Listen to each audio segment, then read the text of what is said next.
Mort de Coluche. Geneviève Delpech, la toute dernière partenaire de Michel Delpech, dit-elle avoir produit. Anne Roumanoff dans The Good of Europe le lundi 15 juin, j'y étais dans la foule et j'y ai dit à Michel, mon Dieu, il va changer de moto et se tuer. Alors Michel est allé voir Coluche, qui est venu me voir. Il a dit, eh bien, Bib, je vais faire de la moto et me tuer. Et je lui ai dit que c'était du sérieux. Mais il ne m'a pas écouté, a continué le médium qui a fait face à cette même situation à de nombreuses reprises.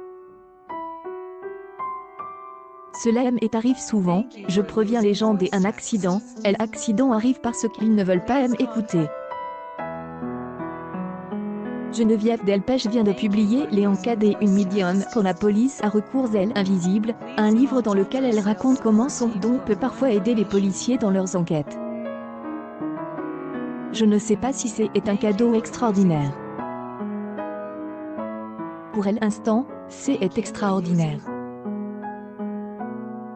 Un jour, cela sera sûrement clarifié, a-t-il expliqué.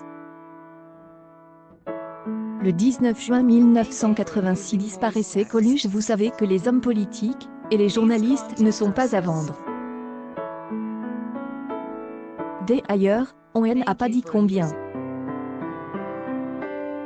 Michel Colachi, dit Coluche pic.twitter.com/. ONU 3 LDFX. Laurent Potel, June 19. 2018. Michel Colachi, sa femme Véronique, leurs problèmes, leur passé et par ces mots prononcés par Coluche que les Restos du Cœur, crise en 1985, se sont fait connaître en plein jour. Depuis lors, son image continue de régner sur les murs de cette association caritative, qui a été reprise par son épouse Véronique Colachi. 35 ans plus tard, la troupe des Enfoirés continue de promouvoir les restos dans son spectacle annuel. En 2020, le Paris S des Enfoirés sera diffusé sur TF1 le 6 mars 2020, et rendra une nouvelle fois hommage à Michel Colachi, mais aussi à son travail en faveur des plus démunis. Il meurt dans un accident de moto en juin 1986, un an seulement après la création des Restos. Coluche, le roi incontournable de l'humour franqué, s'impose comme un comédien et une figure de la vie publique. Encore aujourd'hui, l'héritage qu'il a laissé dans la société et le monde du divertissement reste bien ancré. En 1975, Coluche épouse Véronique Kentor. Ce dernier a rencontré le comédien quelques années auparavant, en 1969.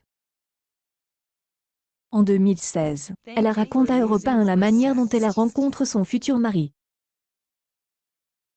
Quand j'y ai vu Michel atterrir au café de la gare, c'était incroyable.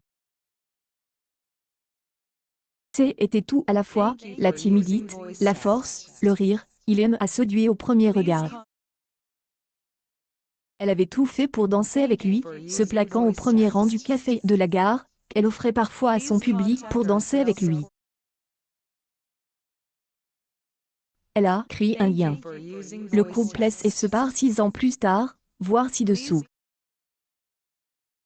Véronique Colachi a reçu la Légion des Honneurs le 1er janvier 2018 pour son rôle essentiel au sein de l'association Les Restos du Cœur. Elle est décédée à l'âge de 69 ans dans la nuit du jeudi 5 au vendredi 6 avril 2018. Saviez-vous ? Sur la célèbre photo de Coluche pour les Restos du Cœur, il est en fait assis sur des toilettes pic.twitter.com/. Y5XHB.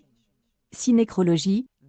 Dystopia June 12, 2020. L'élection présidentielle de 1981 en collaborant ou la cuisse avec le sommet de sa gloire, il est fatigué de tourner et de faire des tournées. Et fait bientôt son show à Europe 1. Après un échec au CMR, il se sent censure. Le 26 octobre 1980, il crie la surprise en présentant publiquement sa candidature aux élections présidentielles de 1981. Soutenu par Harakiri, il veut être le représentant de la human right. Le candidat présidentiel bleu-blanc-merde est amusé à l'époque, et semble avoir bouleversé le terrain politique, avec un score de 16 dans les sondages. Mais la plaisanterie a trop vite bouleversé les milieux politiques. Selon lui, de l'ostracisme des médias, Coluche a déclaré une grève de la faim, puis a mis fin à l'affaire en février. C'est le commencement d'une période douloureuse marquée par la drogue. Est connu comme un gros consommateur de cocaïne et un gros fumeur, un divorce et la mort de deux grands amis, Patrick Dewey et Razor. C'est dans cette difficile période qu'il devient Chao Pantin. La présentation lui vaut ensuite le César du meilleur acteur en 1984. Accueil News People Coluche, 34 ans après, la terrifiante révélation de Voiline.